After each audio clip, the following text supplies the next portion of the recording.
اعوذ باللہ من الشیطان الرجیم بسم اللہ الرحمن الرحیم اللہم وفقنا لما تحب وترضى واجعل عاقبت امورنا خیرا ولا تکلنا الى انفسنا طرفت عین ابدا رب ادخلنی مدخل صدق واخرجنی مخرج صدق واجعل لی من لدنک سلطانا نصیرا۔ سورہ مبارکہ بقرہ آیہ کریمہ وَأَقِیمُوا الصَّلَاةَ وَآتُوا الزَّکَاةَ وَارْکَعُوا مَعَ الرَّاکِعِینَ۔ بنی اسرائیل کو جن امور کی یاد دہانی کرائی جا رہی اور حکم دیا جا رہا ہے، ان میں اللہ تبارک و تعالیٰ کا فرمانا ہے وَأَقِیمُوا الصَّلَاةَ وَآتُوا الزَّکَاةَ وَارْکَعُوا مَعَ الرَّاکِعِینَ۔ اقامت الصلاۃ کریں، ایتاء زکوٰۃ کریں اور راکعین کے ساتھ رکوع کریں۔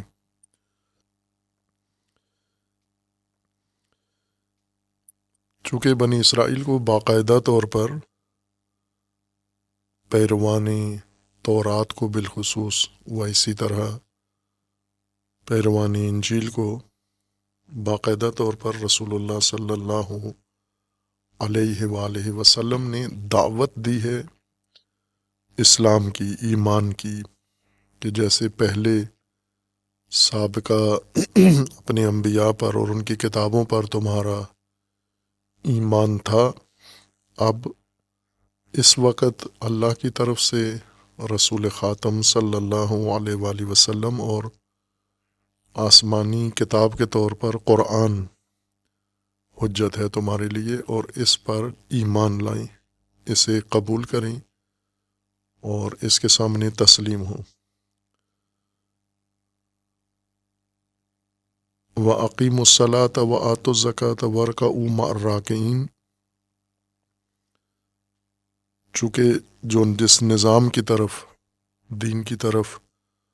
اور شریعہ مقدسہ کی طرف انہیں دعوت دی گئی ہے، اس کے بنیادی ستون ہیں یہ دو،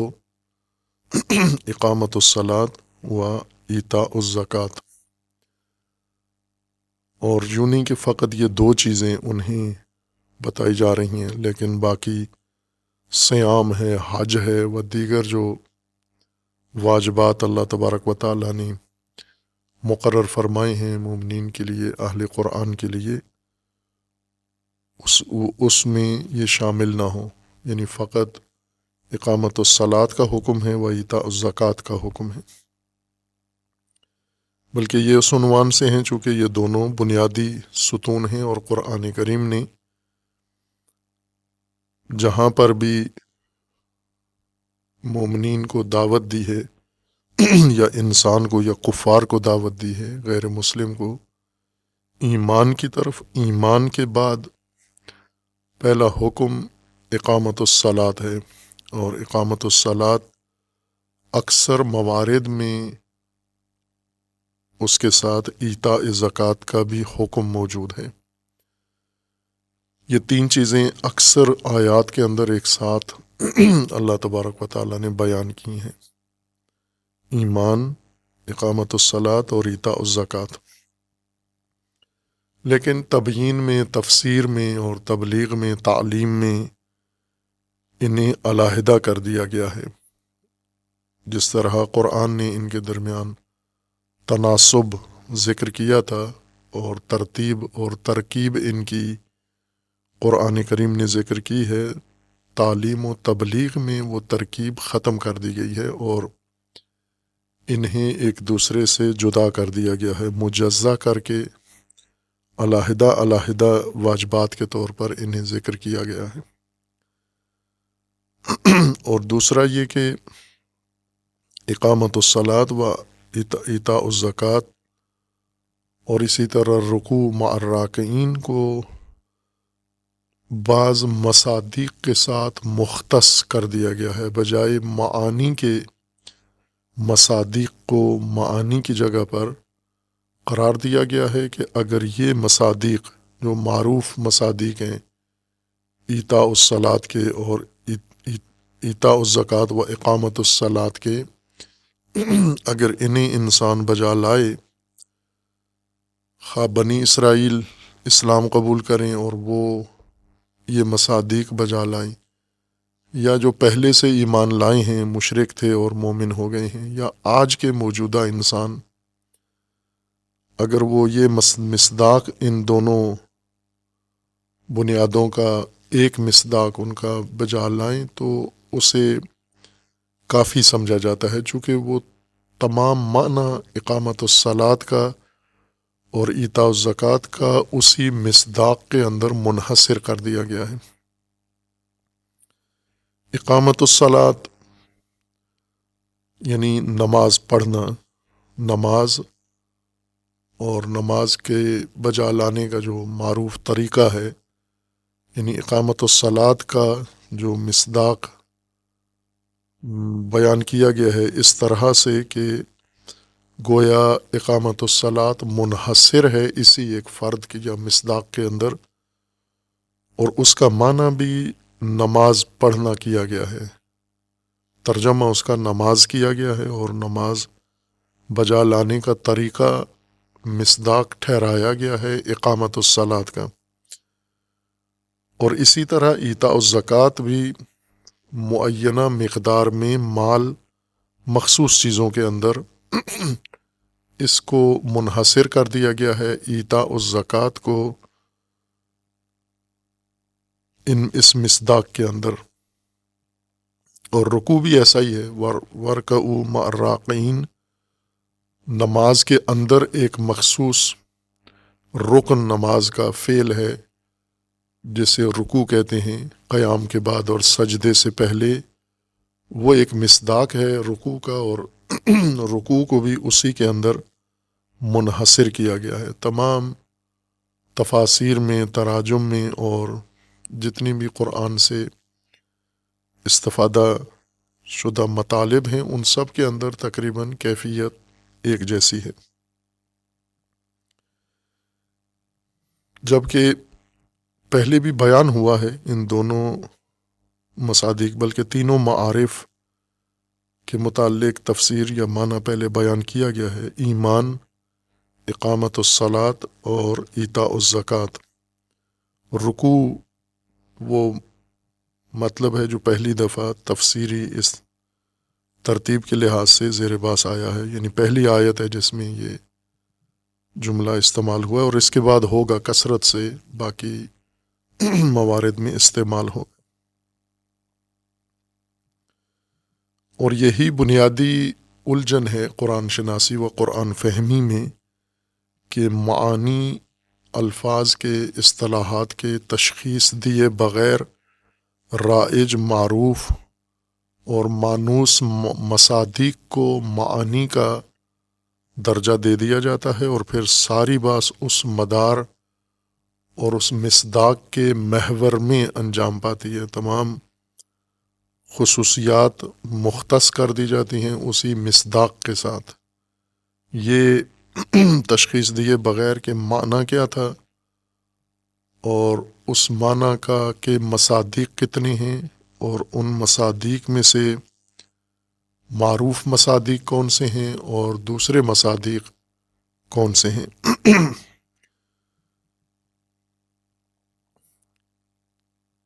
اقیم الصلاۃ میں اقامت کا معنی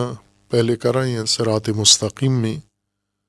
کہ عموماً ہم صراط مستقیم کو سیدھا راستہ ترجمہ کرتے ہیں، جبکہ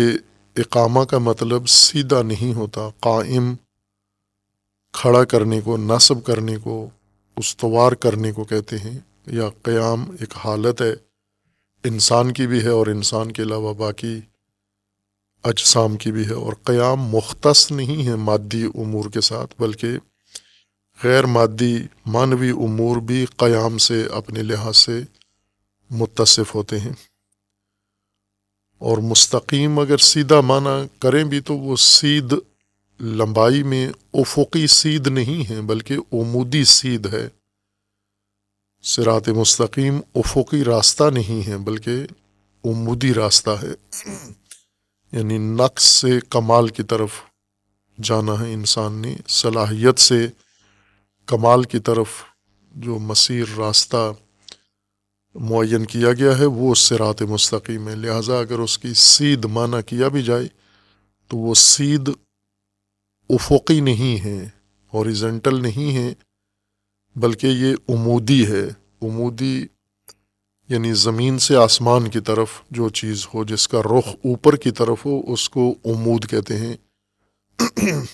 جو زمین کے اوپر ہی پھیلی ہوئی لمبائی میں چیز ہو اس کو عمود نہیں کہتے، اور وہ مستقیم نہیں کہلاتی۔ وہ اس کے لیے دیگر الفاظ ہیں عربی زبان کے، جیسے قرآن کریم نے پہلے بیان کیا کہ ہم نے زمین کو تمہارے لیے فراش قرار دیا ہے، یعنی بچھایا ہے۔ تو بچھانا ایک علیحدہ حقیقت ہے، جیسے افقی سطح کے اوپر پھیلا دیا جاتا ہے جس چیز کو، وہ فراش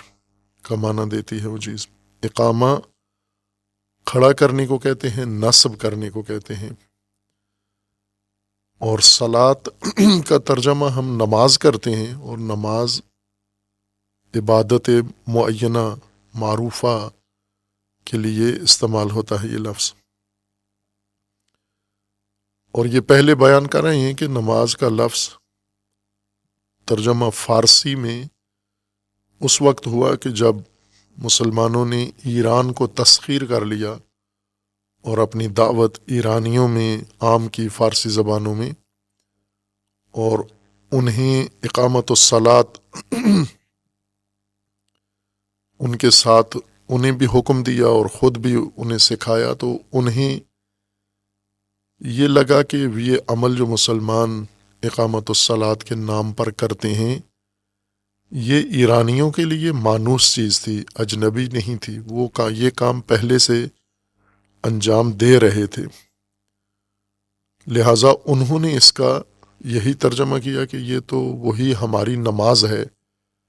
جو جس کو یہ اقامت الصلاۃ کہتے ہیں، یہ ہماری نماز ہے، جو ان کے کلچر میں، ان کی تہذیب میں ایک رائج چیز تھی نماز۔ اور پہلے بھی اس بات کی طرف توجہ دلائی گئی ہے کہ کاش نہ کرتے، اقامت الصلاۃ کا ترجمہ نہ کرتے، جیسے زکوٰۃ کا ترجمہ نہیں کیا گیا، اسی طرح حج کا ترجمہ نہیں کیا گیا، اور اچھا کیا ہے۔ جو اصل اصطلاح ہے قرآن کریم کی اسے ہی رائج کیا گیا ہے دیگر زبانوں میں، فارسی میں، اردو میں، حج کو عربی میں بھی اس کو حج کہتے ہیں، قرآن میں، اردو فارسی میں بھی ترجمہ میں بھی اس کو حج ہی باقی رکھا گیا ہے۔ اسی طرح جہاد ہے یا دیگر چند اصطلاحات ہیں، یا جیسے زکوٰۃ ہے، ترجمہ نہیں کیا گیا اس کا، لیکن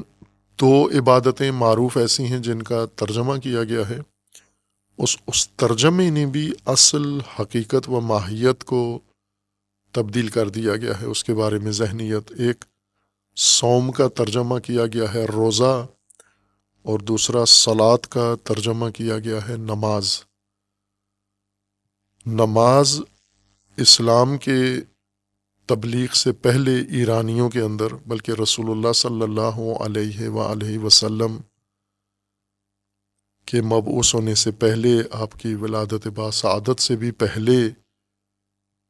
نماز ایران میں ایک رائج معمول کا عمل تھا۔ اور نماز سے مراد ان کی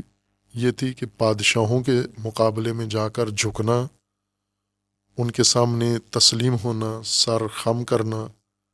اور احترام بجا لانا، تعظیم کرنا،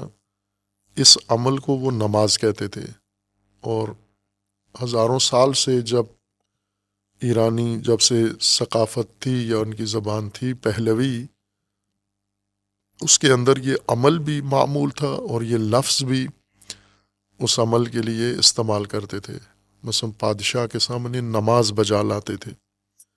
یعنی احترام کی غرض سے جو اعمال کیے جاتے ہیں، جیسے جھک جانا، بیٹھ جانا، یا اس کے احترام میں کھڑے ہو جانا۔ اگر بادشاہ سلطان آیا ہے، لوگ بیٹھے ہوئے ہیں تو اس کے احترام میں کھڑے ہو جاتے ہیں، یہ احتراماً کھڑا ہونا یہ نماز ہے۔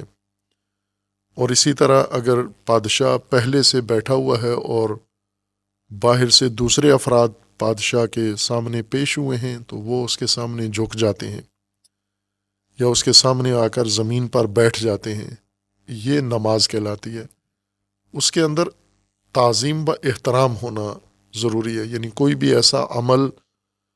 جو بادشاہ یا سلطان کے لیے تعظیم و تکریم کا شائبہ رکھتا ہو اور معنی رکھتا ہو،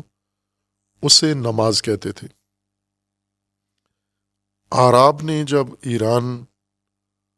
میں آ کر اقامت الصلاۃ کیا تو انہیں لگا کہ یہ وہی تعظیمی افعال ہیں، ہم سلاطین کے لیے، بادشاہوں کے لیے یہ کام کرتے تھے اور یہ اللہ کے لیے کرتے ہیں، لیکن عمل وہی ہے، وہی چیز ہے۔ اور اس تشخیص میں وہ درست تھے کہ اگر صرف انہی اعمال کو دیکھا جائے تو یہ وہی نماز ہی کہلاتے ہیں، یعنی تعظیم ہے و احترام ہے و تکریم ہے اور خضوع ہے، جھکنا ہے، تسلیم ہونا ہے، کسی کی عظمت، بڑھائی اور بزرگی کو مان کر اس کی بزرگی کے سامنے ایسے حرکات انجام دینا جس سے یہ تأثر ملتا ہو کہ آپ نے اس کو بزرگی کے طور پر یا بزرگ کے طور پر قبول کر لیا ہے۔ لیکن قرآن کریم نے جو رکن دین کا قائم کیا ہے، اقامت الصلاۃ، اور جیسے ایمان اور ایتاء الزکوٰۃ کے ساتھ جوڑ کے اکثر موارد میں بیان کیا ہے، اس سے مراد نماز نہیں ہے۔ قرآن جس حقیقت کو صلاۃ کہا ہے، نماز جس کو ہم آج جس عمل کو کہتے ہیں، یہ اس کے مصادیق میں ہو سکتا ہے لیکن یہ معنی نہیں ہے اس کا۔ صلاۃ اگرچہ اہل لغت میں بعض ایسے اقوال بھی ذکر کیے گئے ہیں اس کہ کس مادہ سے لفظ صلاۃ نکلا ہے، بنا ہے، عربی لفظ ہے یا غیر عربی ہے۔ بعض اہل لغت نے یہ ذکر کیا ہے کہ یہ سرے سے عربی لفظ نہیں ہے، یہ عبری لفظ ہے یا سریانی یا دیگر غیر عربی زبانوں سے عربی زبان میں وارد ہوا ہے، لیکن یہ قول ہی ہے، کوئی دلیل یا ثبوت اس کے ساتھ نہیں ہے۔ اور عربی ہونے کی صورت میں اس کے لیے دو مادہ ذکر کیے گئے ہیں، ایک صلوہ صاد لام واو اور ایک صلیہ صاد لام اور یا، اور دونوں مادہ الگ الگ چونکہ دو الگ قسم کے مواد ہیں اس لیے یہ دو الگ لفظ ہیں اور ان کا معنی آپس میں مشترک نہیں ہے۔ صلوہ سے جو لفظ بنتا ہے وہ اور معنی رکھتا ہے، اور صلیہ سے جو معنی رکھتا ہے وہ اور معنی رکھتا ہے لفظ، اور قرآن نے دونوں استعمال کیے ہیں۔ جو لفظ صلاۃ یا صلیہ سے بنا ہے قرآن میں اس کا بھی استعمال ہے، اور جہاں پر صلوہ سے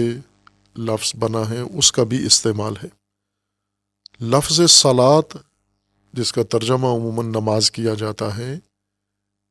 یہ صلوہ سے بنا ہے، صاد لام واو اس کے اصلی بنیادی حروف ہیں، اور پھر عربی قاعدے کے مطابق اس سے دیگر الفاظ بنے ہیں۔ قرآن کریم نے یہ لفظ استعمال کیا ہے صلاۃ کا، تو یوں نہیں ہے کہ یہ قرآن کی اپنی اختراع اور ابداع ہے، یعنی اس سے پہلے عربی زبان میں یہ لفظ رائج نہیں تھا، مستعمل نہیں تھا، پہلی دفعہ قرآن نے آ کر صلاۃ ذکر کیا ہے کسی خاص عمل کے لیے، بلکہ پہلے سے اعراب کے اندر دیگر عربی الفاظ کی طرح یہ لفظ بھی معمول تھا، رائج تھا، استعمال ہوتا تھا، اور اس کا معنی بھی تھا اور اس کے مختلف مصادیق بھی تھے۔ قرآن کریم نے جتنے الفاظ عربی کے استعمال کیے ہیں ہدایت کو بیان کرنے کے لیے، اللہ تبارک و تعالیٰ کے احکام بیان کرنے کے لیے اور انسان کے لیے دین کی تشریح کے لیے جتنے الفاظ استعمال کیے ہیں اسی رائج اور معمول اور بول چال کی عربی سے استفادہ کیے ہیں، اٹھائے ہیں، اور معانی بھی ان کے مد نظر رکھے ہیں۔ یعنی ان الفاظ کو چننے کا مطلب قرآنی معانی اور قرآنی مفاہیم کے لیے ان الفاظ کے انتخاب کا مقصد یہ تھا کہ جن معانی میں قرآن سے پہلے یہ الفاظ استعمال ہوتے تھے، یہ الفاظ انہی معانی کے ذریعے ہی قرآنی مراد کو بیان کر سکتے ہیں، نہ یہ کہ قرآن نے ان الفاظ کو ان معانی سے ہٹایا ہے جو معانی لغت میں عربوں کے ہاں رائج تھے، اس سے لفظ کو ہٹا کر ایک اور معنی میں استعمال کیا ہے، اور وہ معنی بھی قرآن کا نیا ہے، اور اس کے لیے قرآن نے الگ سے یہ لفظ بھی چنا ہے۔ نہ یہ لفظ علیحدہ یعنی عربی میں نہ ہو اور قرآن نے پہلی دفعہ استعمال کیا ہو، ایسے نہیں ہیں، بلکہ قرآن سے پہلے رائج لفظ تھا، اور اس سے بنے ہوئے دیگر الفاظ بھی رائج تھے، نہ صرف سلو بلکہ اس سلو سے بنے ہوئے دیگر الفاظ بھی عربی لغت کا حصہ تھے، جس کے شواہد ابھی بھی جو قرآن سے پہلے کے ادبی اشعار یا عبارتیں محفوظ ہیں تاریخی طور پر، ان کے اندر یہ لفظ استعمال ہوتا ہے، اور قرآن جب نازل ہو گیا تو بھی یہ لوگ یہ لفظ استعمال کرتے تھے اسی اپنے معمول کے متعارف معنی کے اندر۔ بس لفظ بھی پہلے سے عربی میں رائج تھا اور معنی بھی اس کا پہلے سے موجود تھا، اور وہ عرب اسی معنی میں استعمال کرتے تھے، اور وہی معنی در اصل باعث بنا ہے کہ قرآن کریم نے اسے اپنے معنی اور اپنے مصداق کے لیے انتخاب کیا ہے۔ اللہ تبارک و تعالیٰ نے جو کچھ مومنین کو ہدایت کے طور پر بتانا مقصود تھا یا ہدایت کا ایک بنیادی رکن قائم کرنا تھا، اس کے لیے یہ لفظ بہت موزوں لگا قرآن کو، اللہ تبارک و تعالیٰ کو، دیگر الفاظ کی نسبت۔ مثلا جیسے صلاۃ کا ترجمہ کیا گیا ہے نماز، اور نماز فارسی لفظ ہے، اس کا لفظی ترجمہ بھی یہی ہے، تکریم تعظیم کے طور پر جھکنا۔ اگر فقط تکریم تعظیم اور جھکنا مقصود ہوتا تو یہ خود الفاظ عربی میں بقدر کافی موجود ہیں، جیسے سجدہ جھکنے اور تسلیم ہونے کے معنی میں ہے، رکوع جھکنے اور تسلیم ہونا کے معنی میں ہے، اور اسی طرح خضوع خشوع اور متعدد اور الفاظ ہیں جن کا معنی جھکنا ہے، تسلیم ہونا ہے، تعظیم و تکریم خود دونوں عربی لفظ ہیں۔ اللہ تبارک و تعالیٰ کی تعظیم بجا لانا، عظمت کا اقرار کرنا، اور یہ سب خود عربی لفظ ہیں، عظمت و تعظیم اور تکریم۔ ان سب کے ہوتے ہوئے انہی کا معنی ادا کرنے کے لیے ایک ایسا لفظ انتخاب کیا گیا جو بظاہر اس طرح کا معنی نہیں دیتا، تعظیم تکریم۔ لہٰذا یہ بات علماء میں ہے، علماء فقہ میں بھی، علماء اخلاق میں بھی، علماء کلام میں بھی، اور شدید الجھن ہے کہ نماز کو صلاۃ کیوں کہتے ہیں، اس عبادی عمل کو جو تکبیرۃ الاحرام سے شروع ہوتا ہے اور جس کے اندر رکوع سجود اور قرات و قیام ہے، اس کو عربی میں صلاۃ کیوں کہا گیا ہے؟ پھر چونکہ ظاہراً کوئی جوڑ نظر نہیں آتا کہ ترجمہ نماز کریں، اس کا مصداق یہ مخصوص عبادی عمل ہو اور نام اس کا صلاۃ ہو۔ کہا جاتا ہے کہ اس وجہ سے کہ صلاۃ کا مثلا جو توجیحات پیش کی گئی ہیں ان میں ایک توجیہ یہ ہے کہ صلاۃ کا مطلب ہوتا ہے دعا، اور چونکہ نماز میں دعا شامل ہے اس وجہ سے اس کو صلاۃ کہا گیا ہے۔ خوب ظاہر ہے یہ قانع کنندہ دلیل نہیں ہے۔ اول تو نماز میں دعا نہیں ہے، نماز دعا نہیں ہے، اذکار ہیں، تسبیحات ہیں، ذکر ہیں، قرات ہے، دعا نہیں ہے۔ دعا اگر ہے بھی تو وہ نماز کا حصہ و جز نہیں ہے، جیسے قنوت کی دعا ہے، یہ نماز کا حصہ نہیں ہے۔ بس دعا پر مشتمل ہونے کی وجہ سے اسے صلاۃ کہا گیا ہے، چونکہ صلاۃ کا مطلب دعا ہے، اب یہ اس اعتبار سے قابل قبول نہیں ہے یہ توجیہ۔ اسی طرح باقی توجیحات بھی صلاۃ کے لیے ذکر کی گئی ہیں کہ صلاۃ کا معنی نماز ہے، یا نماز کے لیے نماز سے مراد یہ مخصوص معین معروف عبادی عمل، اس کو صلاۃ کیوں کہا گیا ہے، وجہ تسمیہ کیا ہے؟ اس وجہ تسمیہ میں تکلفات تو ہیں، لیکن کوئی ایسی قانع کنندہ چیز نہیں ہے، دلیل جو واقعاً ثابت کر سکے کہ یہ وجہ ہے اس کو صلاۃ کہنے کی۔ اس کی بنیادی وجہ یہ ہے کہ صلاۃ کو جو ترجمہ کر دیا گیا ہے نماز کا، عبادی عمل اس کا مصداق قرار دیا گیا ہے، عبادی عمل اس کا معنی قرار دیا گیا ہے۔ یہ عبادی مخصوص عمل جسے ہم نماز کہتے ہیں، اور صلاۃ کا ترجمہ یہ کرتے ہیں جو یومیہ نماز ہے یا دیگر اوقات میں، لیکن اس کی رکعات پر مشتمل ہے، رکوع سجود پر مشتمل ہے، اس کو جب معنی کی جگہ پر رکھا ہے تو یہ الجھن پیدا ہوئی ہے کہ اس کو صلاۃ کہنے کی وجہ کیا، چونکہ معنی تو یہی ہے، لیکن عربی میں اس معنی میں تو صلاۃ استعمال نہیں کرتے تھے ان رکعات میں، اور ان عبادت مخصوصہ میں عرب کبھی بھی لفظ صلاۃ عربی میں استعمال اس وقت بھی نہیں ہوتا تھا، آج بھی نہیں ہوتا، لیکن قرآن کی یہ اصطلاح ہے اور اس کا ترجمہ عبادت مخصوصہ یعنی نماز کیا گیا ہے۔ اگر اپنا جو طبعی عمل تھا وہ کرتے، جیسا بعض اہل لغت نے کیا ہے، صلاۃ کا معنی پہلے تلاش کیا ہے، لغت صلاۃ کا، مادہ صلاۃ کا، اور پھر اس کے مصادیق معین کیے گئے ہیں، ان مصادیق میں سے ایک مصداق عبادت ہے، عبادت مالوفہ و معروفہ، کہ وہ بھی صلاۃ ہے، مصداق معنی ہونے کی بنا پر صلاۃ ہے، نہ کہ وہ خود معنی ہے، چونکہ نہ لغت میں اس کا کوئی ثبوت موجود ہے اور نہ غیر لغت میں کوئی ثبوت موجود ہے کہ اس عبادت کو لغتاً صلاۃ کہتے ہیں۔ سلو عربی زبان میں کسی خاص نقطے کو مد نظر رکھ کر اس نقطے کی سیدھ میں یا اس کے پیچھے جڑ کے نظم کے ساتھ، ترتیب کے ساتھ حرکت کرنے کو سلو کہتے ہیں۔ یہ اصل جو عرب استعمال کرتے تھے قرآن کے نزول سے پہلے اس معنی میں استعمال کرتے تھے کہ مثلاً عربوں کے ہاں جو تہذیب تھی اور جو وسائل تھے جہاں سے الفاظ نکلے ہیں اور بنے اور استعمال ہوئے ہیں، وہ ان کے جو حیوانات ہیں، صحرائی حیوانات دو قسم کے، ایک اونٹ ہے ان کا جو ان کی زندگی کا دار و مدار اونٹ پر ہے صحرائی ہونے کی وجہ سے، اور دوسرا گھوڑے ہیں ان کے جنگوں کے لیے یا دیگر ضروریات کے لیے۔ البتہ بھیڑ بکریاں بھی ہیں، یہ بھی ان کے ہاں تھیں، لیکن جو جانور عرب زندگی میں